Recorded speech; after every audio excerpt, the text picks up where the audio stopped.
I'm going to introduce my man, Ben Phelps. So Ben Phelps is an Asian American actor living in Hollywood, California. Go figure. He was a former NCAA Division II swimmer training for the Rio Olympics 2016 when the worst happened.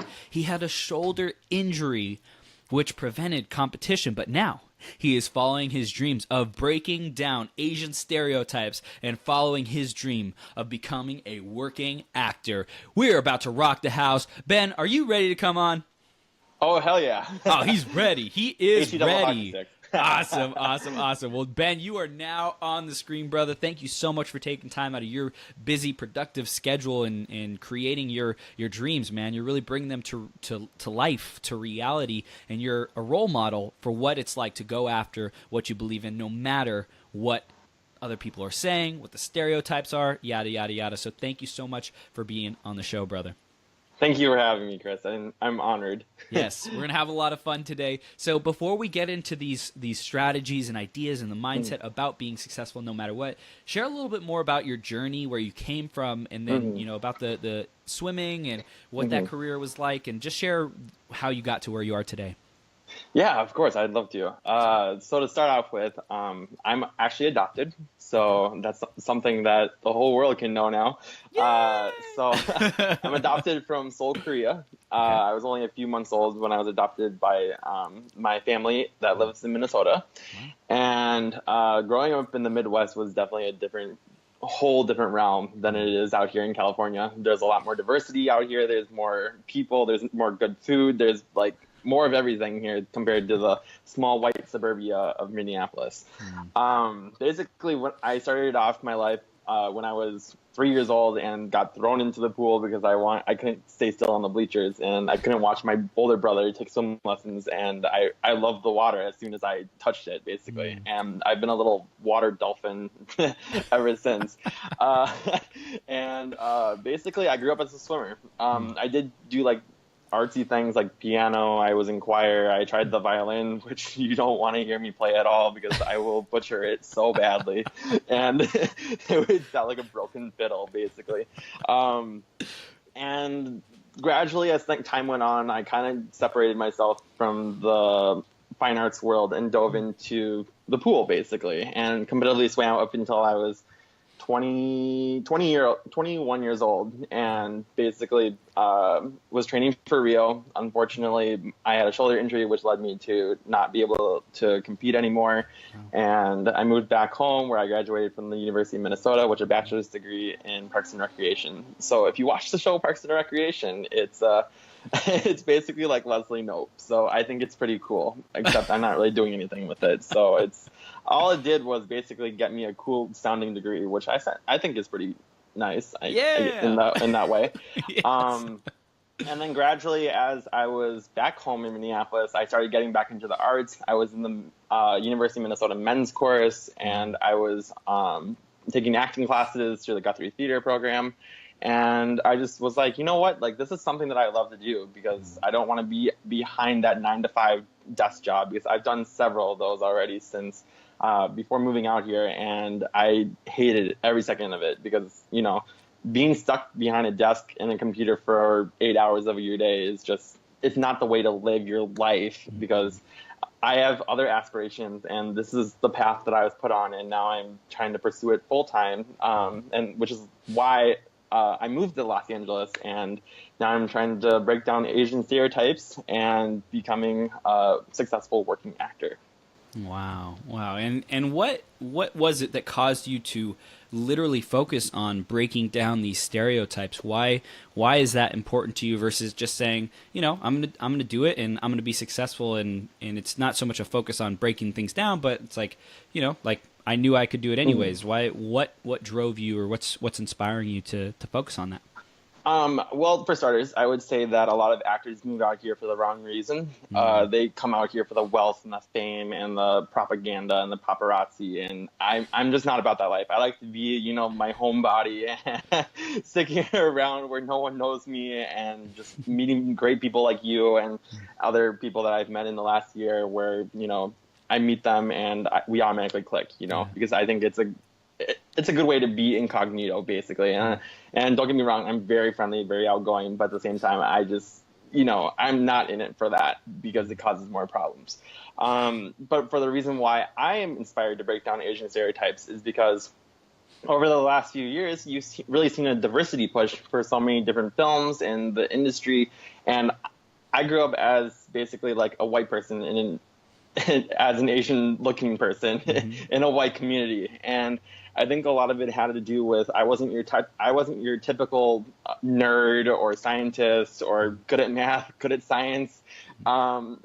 Don't ask me about any sort of formulas because I could not tell you. I wasn't good at physics. I wasn't good at a lot of different things growing up. And I was more of a jock, I guess. I tried to fit in like the jockey group, but I was kind of like too Asian for that. But then I was not nerdy enough to be with the Asians.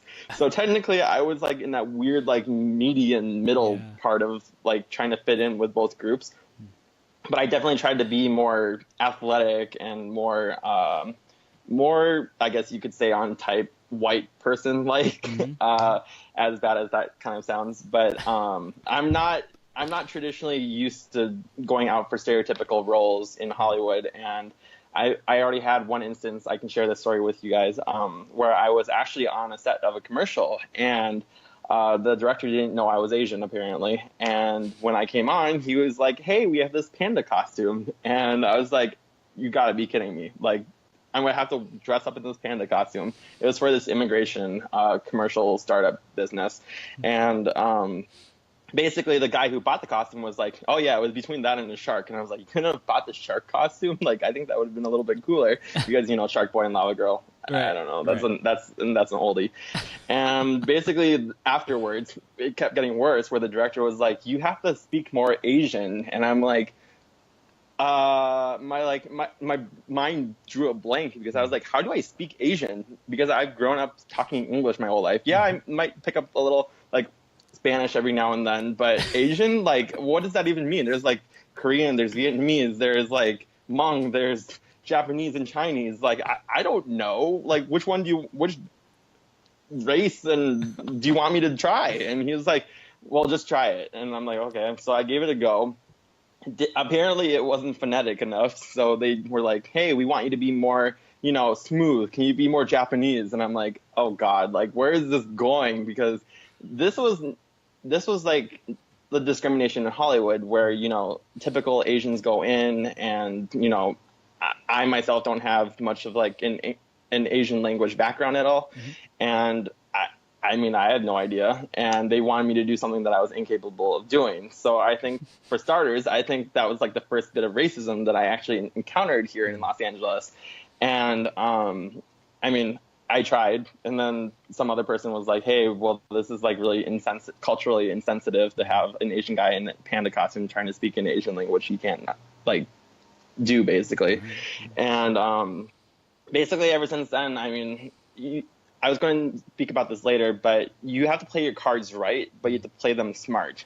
Yes, I'm an Asian American going for roles that are traditionally Asian, but also I want to go for ones that are not traditionally Asian, but having that like expectation that I'm not going to be that typical Asian trying to speak an Asian language because I just don't know how to do it, and I don't want to, put myself like that because I think it's crude basically. Right. Well, it's like what inspires you? What are you passionate to? Who are you passionate to be? And how are you passionate to self-express yourself? I think is the real question. I think to really self-express myself, I think it's just being myself, being the Asian American that I am, and really just inspiring others to be themselves, because in this acting world, you have to be yourself. And if you're not comfortable in your own body, in your own skin, your own ethnicity, and embracing that, then you're really going to have a hard time out here in Los Angeles trying to make your dreams happen and your reality happen. And I love myself enough where I'm like, hey, you know what? Like, I'm embracing myself and I'm going out here. I'm going to put myself out there, and whatever fish I hook back, then great, Yeah. Yeah, and it sounds like you didn't use acting as a way to escape, which I think some people do. They escape from their problems, from their identities, from their stories, from their past. They act to get into another world to like numb themselves from something that they were trying to run from. I think that's awesome that you said that you love yourself and that's who you are, and you're committed to empowering other people to be self-expressed. I think it's that you really have to battle your demons. I think a lot of actors come out here with the preassumption that, you know, it's a busy town. There's a lot of people. You're going to meet a lot of people. And yeah, like you said, they want to come out here to numb themselves basically and do something that's a cop out basically. And they're not passionate, or they don't care about what they're doing with it. And I've had several acquaintances where they were like basically like, you know, slumming themselves in their room because they were depressed. They were, you know, hitting rock bottom basically, and they didn't really know themselves, and they were having all these issues bottle up and then come out like a volcano basically. And I've had so many demons that I've dealt with in like the last year and a half that I really just, you know, I'm over it. You know, I'm here to do a job. I'm here to pursue my passion and my dreams, and that's what I'm going to go for. Wow. And so did you have a personal development background that gave you this mindset, or how did you develop this like winning mindset? I know you trained for Rio and all kinds of great stuff like that, but did you read any books, go to seminars, or how did you get this? Oh gosh. Well, it's a bit of a few things actually. So the first thing is when I was like 20, 21, I think, I kind of went through like a transformation Ben version, like 1.0 to like 2.0, you know? Yes. And I like to call it my different Ben versions because I've gone through a lot of different transformations over the last few years. But the first transformation was basically not giving SHIT. You can say shit. Oh, shit. Okay, I wasn't sure. I didn't want to like offend anyone on this live stream. But just not giving a shit about like what other people say about you, what they may think of you, and how they may perceive you. Because if you have a backbone, you're going to be A-okay in this industry. If you are sensitive to criticism, feedback, any sort of like personal attack, or like people that don't like you, then you're going to have a lot of problems in this industry. And I think also having an athletic background, that's number two. Having my coach just yell at me all the time, and just having to cater to how he, you know, coaches, which is kind of like directing, I guess, or even like in the casting room, just like getting up there and performing, kind of like your one swim meet where you're up on the blocks and you have to, you know, outperform everyone else. Yeah. That's kind of where I got this mentality, and I think having an athletic background has actually helped me in this industry succeed. And then the third thing is that I'm actually a Taurus. My zodiac sign is a Taurus. And we're go-getters. We love to just go out and get stuff, and we're stubborn. If you want to see me on a really good day, I am like, if I want to get what I want because I know how to get there and I want to succeed. I don't want to be that person on the side bench. I don't want to be the bench warmer. I want to be the person that goes out and really goes for their dreams. So when you asked me about how I really got that mentality, it was all those three of those things, and then just a bit of having a supportive family, having a supportive mindset of spirituality. I believe in like the zodiacs and you know, just meeting people for the right reasons, and basically just whatever happens, you know. You just got to go with the flow sometimes. Yeah. And did you have brothers or sisters? Yes. Yeah. So I have two brothers. My younger brother lives in New York City. He's also pursuing the arts of being an actor. Awesome. He's graduating this spring from William Esper. And then my older brother actually just got back from Japan. He was teaching English over there, which is, I think he's like a good Samaritan or something like that. He's like an angel or something. And then, and now he's trying, and he got a Filipino girlfriend. So now he's trying, and she moved to, I always want to say Berlin, but I know that's wrong. It's, I can't remember where it is, but it's somewhere in Europe. And he wants to move there so they can be together. And I think it's the most like catchy, cliche, romantic story I've ever heard of. And I love it so much. And then I do have a sister. I think this also helped with the way I grew up and the mentality that I had. But She has autism and mental retardation and cerebral palsy. This is like the first time I've ever spoken about it publicly. Thank you. But she lives in a group home back where I'm from. And growing up, I used to have to get her off the bus. I used to have to get her up in the morning. Used to have to feed her, and I used to have to take care of her a lot. And give pressure off my parents for because they love all of us, and I had to give back to them somehow. And I was that good son that would do a lot of the taking care of, hanging out and stuff. And I think she's a big influence on how I am today, of how I've grown as a person, and because I had to mature at a very early age. So when I say high school sucked, it did suck, but in the right reasons, because I was taking responsibility and accountability and being there for my family. Wow. Well, it sounds like, life, like you said, life gave you cards, right? They dealt you a certain set of cards, and you have to play your cards smart. You have to play your cards how is best in your interest, in your long-term future.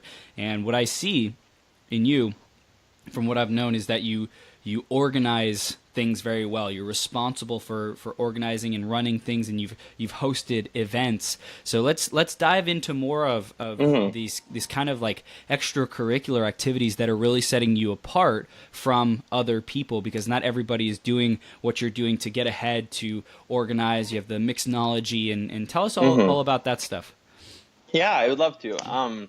Thank you for mentioning that. So Mixnology is a Hollywood panel series, basically, where we bring in Hollywood professionals and we have them speak on panels. And afterwards, if they stick around and you get a mingle in an intimate setting, I think it's amazing for what I'm helping doing, because my two co-founders, they're doing it from Virginia and Arizona. So they're not even here in LA. So I'm kind of like the LA spokesperson, and I love them both to death. They're probably the most amazing people that I've ever met. But basically, we bring in so many different professionals that it would be crazy for you not to, take advantage of going to these things.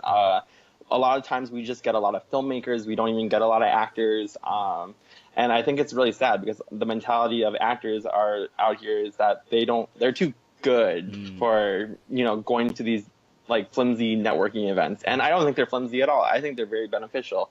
And just when I was talking to the co-founders a couple of weeks ago, they were like, you know what, like we get mostly filmmakers, like where are the actors, like they don't come out at all. And I'm like, they think they're too good. And you have to be humble in this industry. You can't just, expect to be given a role when we don't even know who you are. And it's created a huge network for me, and just meeting so many different people. We were in London, we were in New York, we've been to LA, there's events in Virginia and Chicago. There's so many different opportunities of getting connected that people just don't take advantage of, and I think they're missing out. And if you do want to come to one of our events, if you're in the LA area, you can follow us at Mixnology. Type that in. Awesome, man. And what kind of skills are you learning there? What are you doing in terms of hosting? How are you helping to run it? And then I also want to know where you see yourself going with that. Okay, you might have to like repeat some of that, because my brain only goes so far on this. So to answer your first question, it was what was it again? I just lost my train of thought. How are you serving in the Mixnology community? Oh yeah. So to start off, I actually started by attending. So last February, when I moved here, I came across it by one of my acquaintances, and they were like, "Hey, there's this event on Eventbrite. We would love to go to it." And I was like, "Okay, cool." So it was the first big panel series that they had in LA, and there were a lot of guest speakers. I didn't really get to meet with them, but afterwards I stayed connected with the co-founder. And then in I think it was like July or August, there was a Beverly Hills event where they had, and I was still attending at this time. And basically I was like, "Hey, I would love to help you do more with the company." And this is when I met the co-founder for the first time in person.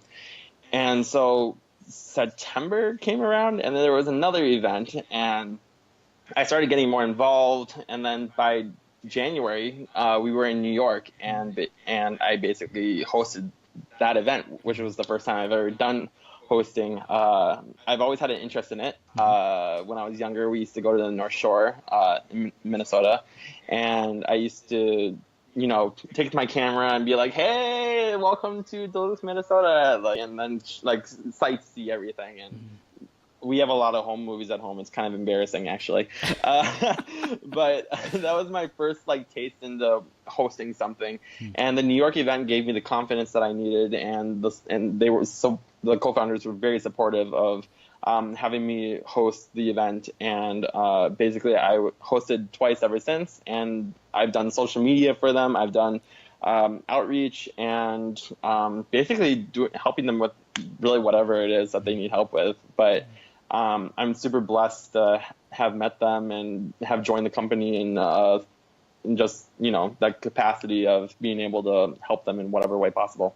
So the second question, I'm actually going to save it for later, because it's more of what's your future? What's your future look like? And I want people to know where you're going and be inspired by that and want to follow you. So before we get there, let's dive into today's topic, unless you had anything else to mention about what we've been talking about up to this point. Today's topic of being successful no matter what. I know you said you prepared some notes. So what does our audience need to know about that mindset, about that drive, about that way of showing up in life? To be basically your best self possible, just being genuine, being yourself, having fun. So, I mean, that's basically the topic of this segment, is having fun and being awesome.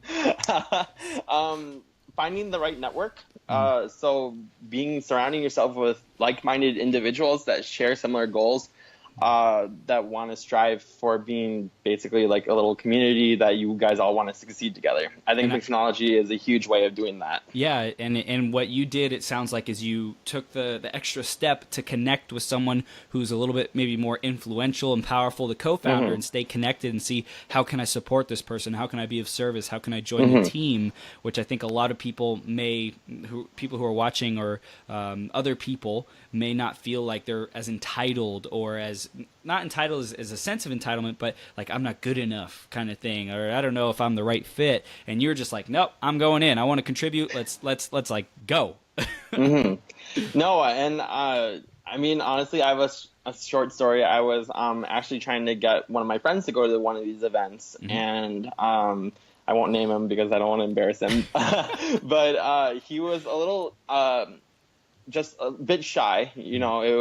He's trying to be an actor as well, but he was a little bit more reserved, wasn't sure, has never really been in that kind of setting before. And I was like, hey, just come, I'll introduce you to some people. And he ended up coming. I mean, at least I got him out, but he basically, he wasn't sure he wanted to do it because he's not good in a social aspect and or good at talking with people. And to be honest with you, you just have to, put yourself out there. Just start shaking hands with people, say hi. And that's exactly what he did. And I was really proud of him, even if he didn't get anyone out of it or any context, but at least he got to meet these people and these professionals. But finding the right network, making those contacts, I think being a self-starter or a go-getter is really beneficial as well.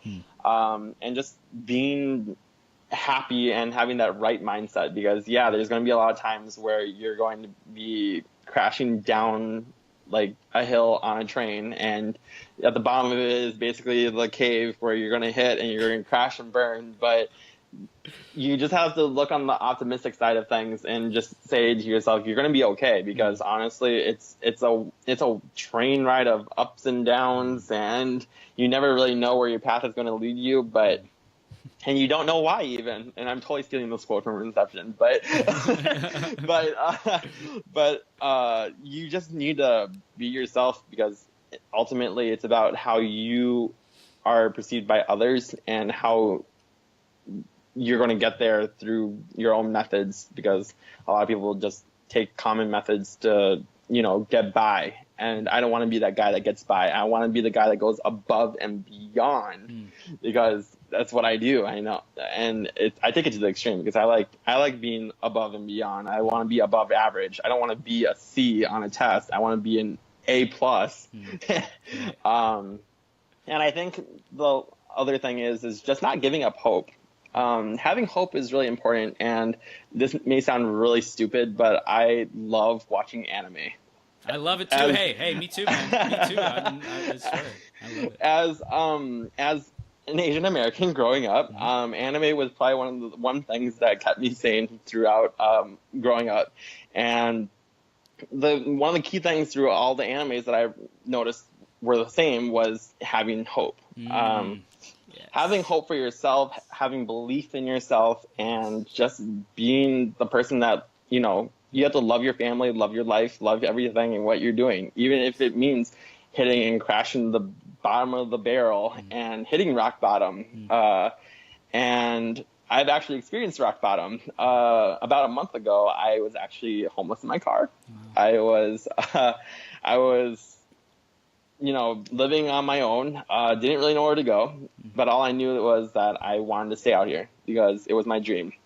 And then fortunately, my co-founder of Mixology came into town, and we stayed together at a hotel for about a week. And so, rock bottom in a hotel, sounds great, right? But he had this crazy, aura to give off, and he dragged me out of my rock bottom, and which is actually where I actually met a casting director that ended up 2 weeks later when I went to London, gave me an opportunity to audition for a hit show on a big network. And it just kind of proves that, these things happen for a reason. If I would have got in my car, drove home, I wouldn't even be where I am today. And I'm so blessed for everything that's happened in the last month, because it just proves that you can't be a quitter. You have to be someone that's, when all else gets tough, you got to hang in there and just grab life by the throat and just go with it. And if that can inspire anyone here, I think that's really a very inspirational piece that I've had to deal with and I'm still dealing with. And all it does is makes me want to achieve my goals even more, is not giving up and not giving up hope. Wow. That's incredible, man. You're inspirational. Thank you. I love it. I love it. I love it. So what else? You. What other lessons have you learned along the journey that you want people to walk away with?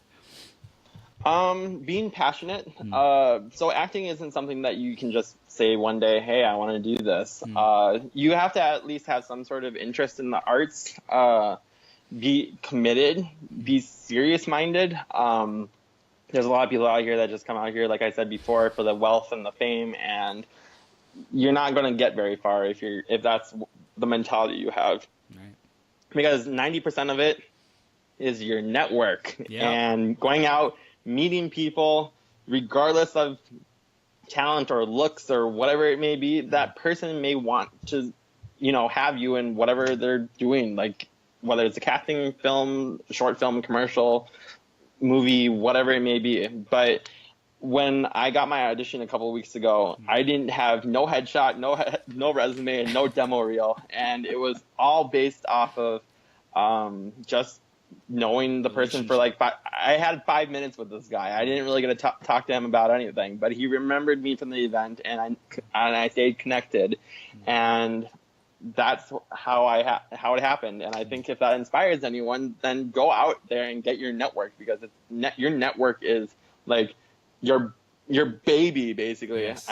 Yes. I'm not saying go reproduce, don't do that right now, but just have your little baby cradle in front of you with your network, and that's really what you have to work with. And what I hear you saying in that is your reputation is everything, and yes. it takes a lifetime to build it up, and it can be destroyed in an instant, you can destroy your reputation so fast, overnight. Right. And then, just with being passionate and serious about it, go take conservatory training. Don't go to a bunch of different don't float around to a bunch of different acting classes. I think a lot of actors get sucked into the mentality, hey, I want to go to this studio and then go to this studio and then go to this studio. Whereas I'm enrolled at the American Academy of Dramatic Arts. It's a conservatory program. It originated from New York City. It's a Meisner-focused program. But I think a lot of people get thrown into, if I have all these different places on my resume, even if I sucked at it, I'm going to get noticed somehow. And I think that's the wrong mentality for that. And then I would say finding the right people in LA. There's a lot of people in LA, but it's a very lonely town. But a lot of people can be toxic to your career and to your life if you're not careful. I've only been out here for a year and a half, but during that time period, I've encountered a lot of people that just, they want something out of me, even though I've never met them, or they just, take me on this dark side path down into the self-destruction. And I got caught up into it for a little bit because I didn't know anyone out here. I was an average Joe, just like you, and just wanted to find people that I could be around. And then in the last year, I've learned a lot and learned to be more guarded, to find the right people. And Chris, you're an amazing guy. So kudos to you for being awesome and being nice and being passionate about what you do. Because honestly, if people don't meet people like you, it's really hard for them to get up every day and, have a network to be connected with. Wow, man. Thank you. Thank you so much. It means the world. It means the world. Of course. His right here. And I also heard you say earlier about being the perfect fit, or what I interpreted it as is everyone with a certain set of skill has their own set of skills and passions, and everyone is the perfect fit for someone else. Someone is looking for you. If you're out there listening in the audience, someone is looking for you with your talents, with your abilities, with your look, with your profile, with who you are. And if there isn't someone who could say that they're looking for you, if you own who you are and all parts of you and you show up, they will love you. They'll be like, oh, that's what I was looking for. Right? So I think that's really special that you're owning all parts of you, and you're teaching people around you to be passionate and own that uniqueness and know that there's a place for you. No, definitely. It's just so important to be yourself in today's society. If you're fake, then it really doesn't help you at all, and people can see right through that. And just battling your demons again, I think it's really important because that's how I was able to find myself. I got messed up a year ago when I saw Finding Dory because I didn't know where I was from, and I had this subconscious craving for wanting to find my birth family. So I went out and I found my birth mom anyway. And I don't know if I was just lucky or fortunate or all the above, but I've learned more about my birth family, and I'm just super blessed and super grateful. And it definitely felt like an ease on my soul because that was probably the biggest demon that I've fought here so far. And I feel like I can truly be self-expressive of my own self now and be the person that I've wanted to be. And going back to surrounding yourself with great people, it's just, again, you got to find out those right people because honestly, they're always going to be there for you no matter what. Yeah. So what is it that has you, besides being yourself, what is it that has you attract people like me? I'm curious what, awesome I think people. Awesome people. What do you do? I think it's just being extroverted and being very friendly and open. I have a very friendly demeanor. I think in my past life I was either a dolphin, a penguin, or a dog. So I don't really know which one it was. But if there could be a movie about me, being all three of those animals, I think it'd be a pretty good movie. There will be. Sometimes. It'd be like A Dog's Purpose, but like an animal's purpose movie. Gosh.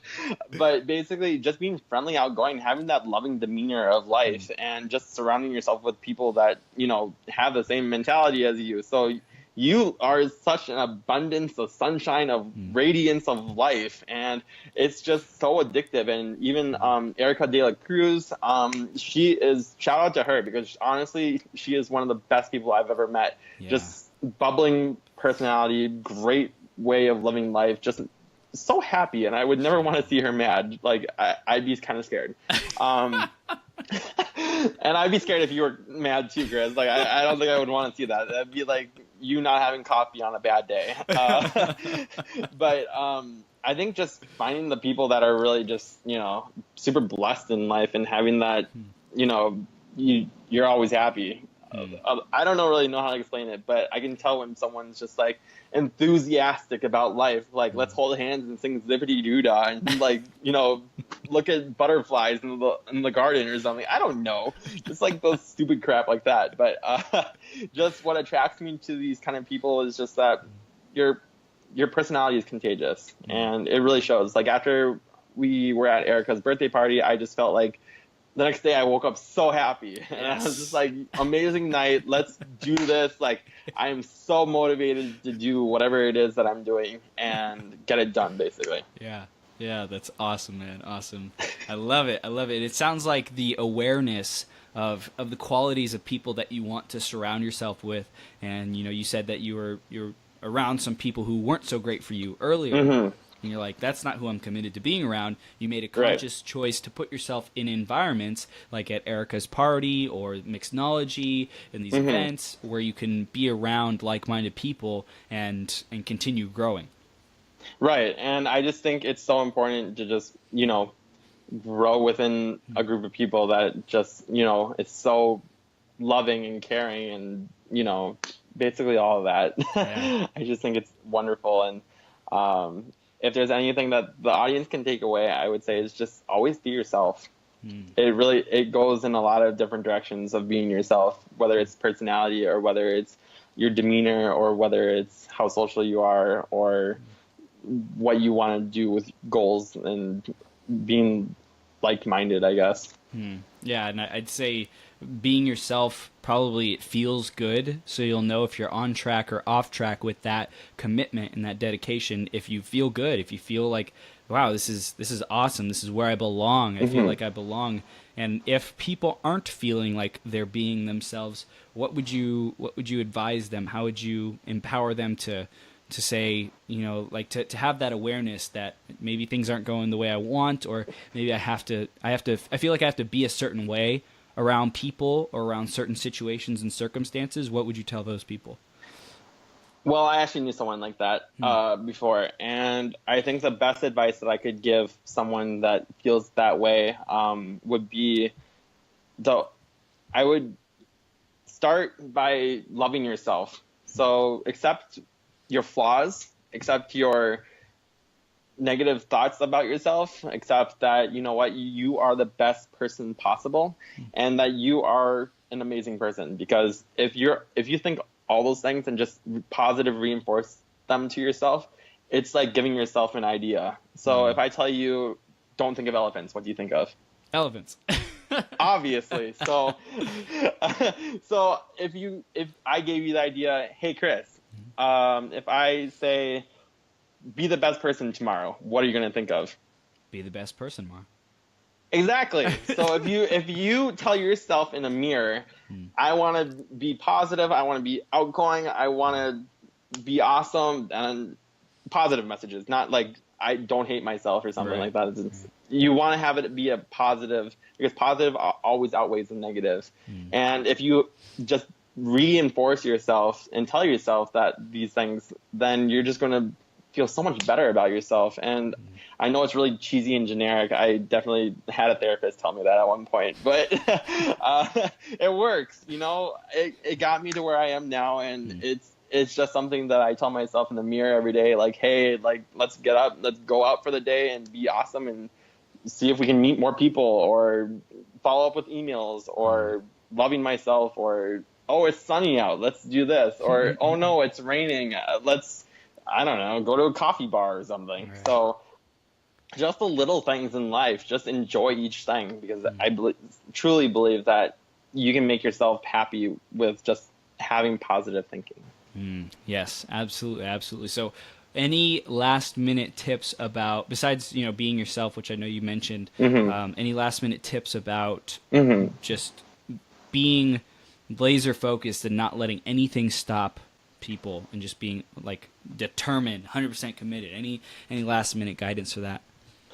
Don't let anyone tell you you're not worth it. The worst thing you can get in Hollywood is a no. And a no, from my acting coach, is the beginning of a negotiations. So when they tell you no, it's the beginning of a negotiations, because you take that as a win. You don't take it as a lose. And if they don't respond, then that's even better, because that means it's still open on the playing field. But if they tell you no, that's the beginning of your negotiations for whatever it may be.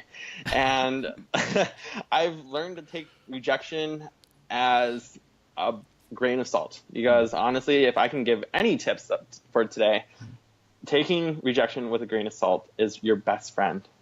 Whether it's a big audition that you did and you got rejected, or you didn't even hear back from, or it was you and another person and they went with the other guy. Well, you know what? There's always more fish in the sea. It's like dating. I know that sounds really cheesy and cliche, but there's always more fish in the sea, and there's always going to be someone else that's going to find your suits of your personality and find basically the best fit for you in whatever they're doing. So don't give up hope. Just be yourself. Really go for embracing yourself. Not being afraid to do something that's not Asian. Go for roles that are even white. I mean, I don't know how many Asian actors are on this live feed right now, but even if you're a person of a different ethnicity, just don't be afraid to go out for like the white role. Don't be afraid to go out. Don't limit yourself to just one race. Hollywood is becoming more centralized on diversity, and they will take into account people of ethnic background for roles, even if they are meant for white people. Or Caucasian people. I guess that's more correct. And I think the last thing I want to say is my favorite quote is, "If you can dream, you can do it." Walt Disney said it. And I have big dreams, and I know that I want to reach them, and I know I can do it. If you can dream it, you can do it. Okay, so what are these big dreams? Paint the picture, the vision of the future, where you're going, where people can find you, and how they can stay connected with you after that. Okay, so big picture. Goals, number one, I want to be a working actor. I know that sounds very generic. Working actor in whatever capacity it may be, whether it's television or film, commercials even. I'll take whatever it is. Number two, building my relationships and my network, because I believe that you just need to, like I said before, reiterating the importance of building your network and staying connected with your network. I think that's really one of the most important things that you can do for yourself. Number three, for successes for myself, I would say being a person of a role model to other Asian American actors, or Asian actors in general, or even ethnic minorities. Just being that voice of reason for why there should be more diversity in film, and not the stereotypical Asian, Black, or whatever ethnic diversity they are. Whatever roles they may be, I want them to be more, diverse, basically. So I want to be a spokesperson for that. I want to give back to the community, because I think you guys are awesome. And basically just be the best person I can be to help all of you out and be inspiring and be motivational. And hopefully Chris here can find more time for me to come guest talk on this on these kind of panel things. But I just think that whatever dream you may have, go for it. Yes, absolutely, man, absolutely. And how can people stay connected with you, Ben? You can go to my Facebook page, which I haven't used in a while, but it's www.facebook.com/Ben Phelps Official. Or you can follow me on Twitter, Instagram @Ben B Phelps, PHELPS, or you can go to my website, which is www.benbphelps.com. Beautiful, man. Beautiful. Well, Ben, thank you so much for coming on here and sharing your wisdom. And it's a lot of people put in work to develop themselves, and you're definitely no exception. You've put in the work, and a lot of people put in, like, that I surround myself with is like a specific type of personal development work in terms of seminars and reading. And what I love about you is not that you haven't done those things, but you take a lot of life experiences.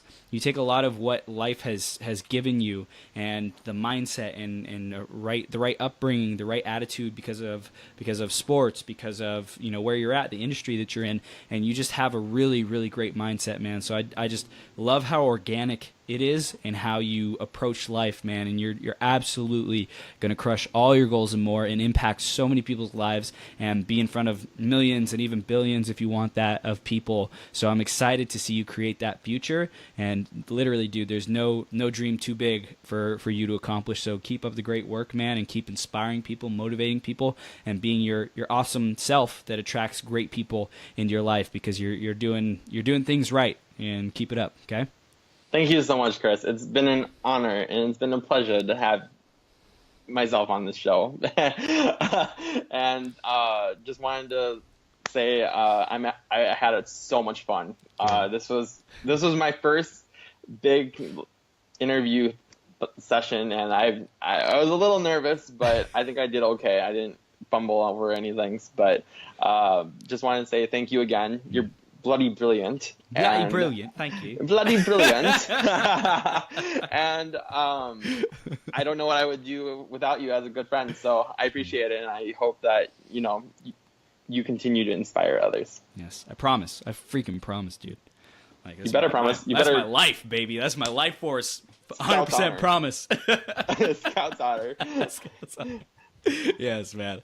Awesome, dude. Well, you have the best day ever, and I'm sure we'll have you back on the show very, very soon. And keep being your great, legendary, awesome self, and we'll talk soon. Thank you. Take care. You're welcome. Take care, man. You too. Bye.